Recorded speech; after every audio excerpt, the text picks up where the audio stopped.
is how did you know to write this book when this is so relevant today? I didn't. The book actually came out from a little side note. Because India doesn't seem like a place you'd write a book about, but about a year ago, usually, I mean, I'm constantly voraciously keeping up with current events, and a lot of the stuff, doesn't make the American news, and something will pick my interest. Well, there was a guy in Canada that was killed in drive-by shooting, just local murder. And then a month later, the Canadian government came out and said this guy was a Sikh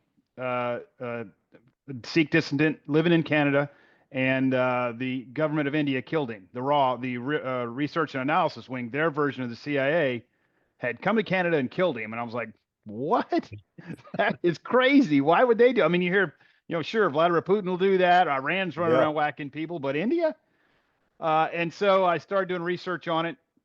And then about 2 months after that happened, our own FBI arrested an Indian national in America saying this guy was going to kill a Sikh inside America. And oh, by the way, the government of India is behind this. And I was No. like, holy moly, something's going on here.